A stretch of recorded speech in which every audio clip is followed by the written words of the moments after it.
All right, welcome to Urban Redneck Outdoors. Today we're going to do my latest tournament video on Sam Rayburn as the FLW BFL out there. And spoiler alert, I won. And so I'm going to do something a little different. We're going to do like a voiceover to go through my fish catches, let you know what I'm doing, what I was thinking throughout the day. If you like what you see here, be sure and hit the like button, subscribe, share it with your friends, and really appreciate your support and help the channel grow. All right, let's get started.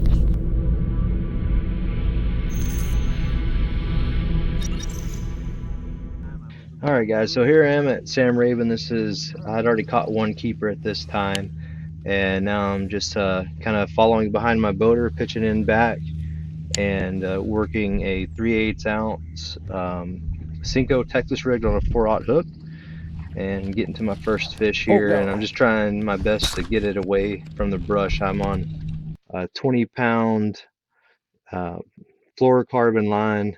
I think it's the Berkeley Vanish or Invisex. I'll put that in the description for you. But here, the second keeper here came in right at 4 pounds. So like I said, we're already, maybe 30 minutes into this spot, and I got two in the box for about 6 pounds at this time. So here my boater gets one stuck in the brush there, and he's using braid, so it makes it really nice to. He just kept that fish pinned, pulled it, and once it got free, I was able to get the net in the water, grab that fish for him. There you go.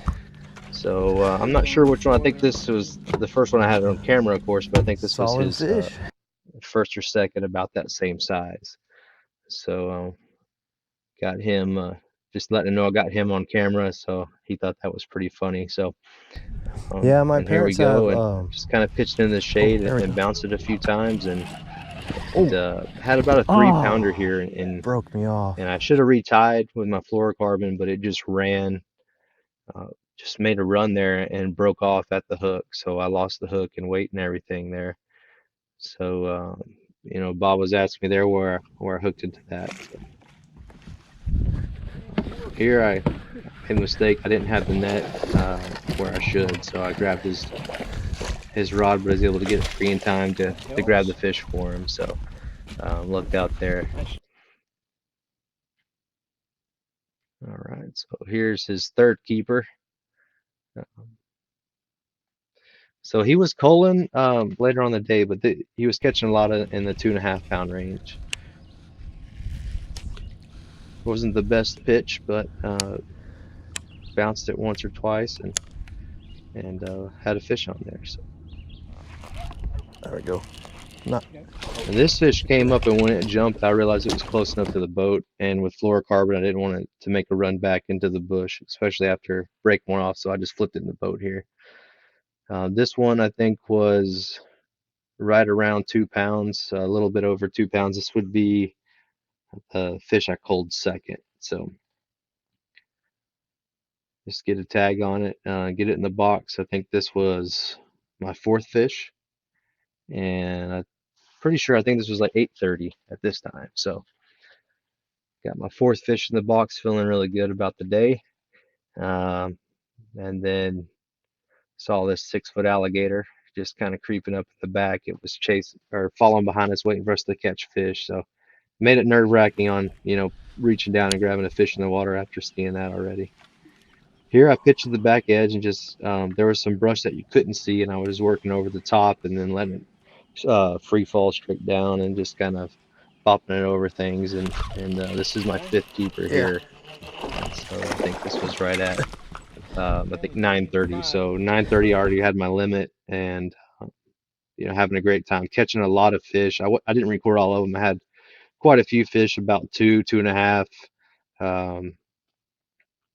kind of in that range. So after this fish, there was a lot of fish that we caught, especially Bob in front of the boat. He caught probably 30 fish throughout the day.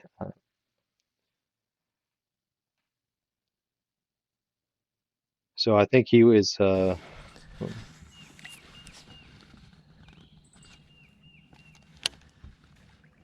this is my sixth fish here. I get kind of worried because pulled him right into some brush, but got him free, and then I panicked right here, and I don't know why I pulled the line, but I pulled the line, but with braid on there and a stout hook, he wasn't coming unpinned. So a little risky, but got him in the boat. So this one helped quite a bit. It was right at 3 pounds. So it was a decent little upgrade. And I think at this time I was right around 14 pounds. I went through and weighed them all just to get an idea of what to cull first. But you can see that's about a 1.5 pound cull right there. So now I think I was, 15 and a half, somewhere in that range. And it was 10:30. This one here is a good net job. It actually came off whenever he pulled on it and got it right in the net. So lucked out there. Here he's just showing me how he does this cull. He takes all 5 of them, or at least the similar ones, gives them a look. Takes the 2 smallest, puts them on the cull beam just to get an idea of his first 2 to go.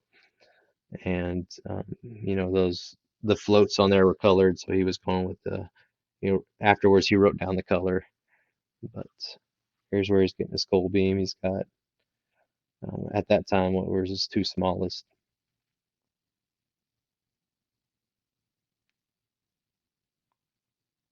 Yeah. So now we know pink and white are the first 2 to go for him. To the edge when they're ready to eat.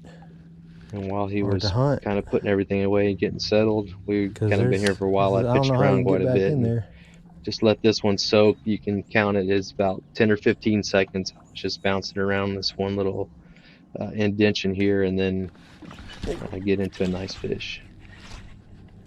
There we go.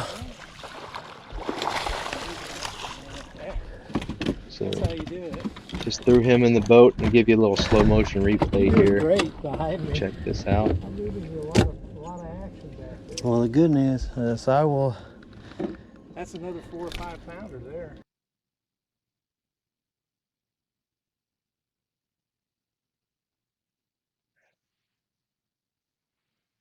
So this one was 2 1/4. This was my 4th cull.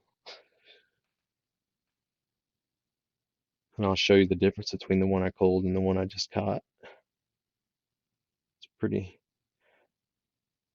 good upgrade there. Now I didn't have my. All right, first place co-angler with a weight of 18 pounds, 9 ounces of Michael Glenn.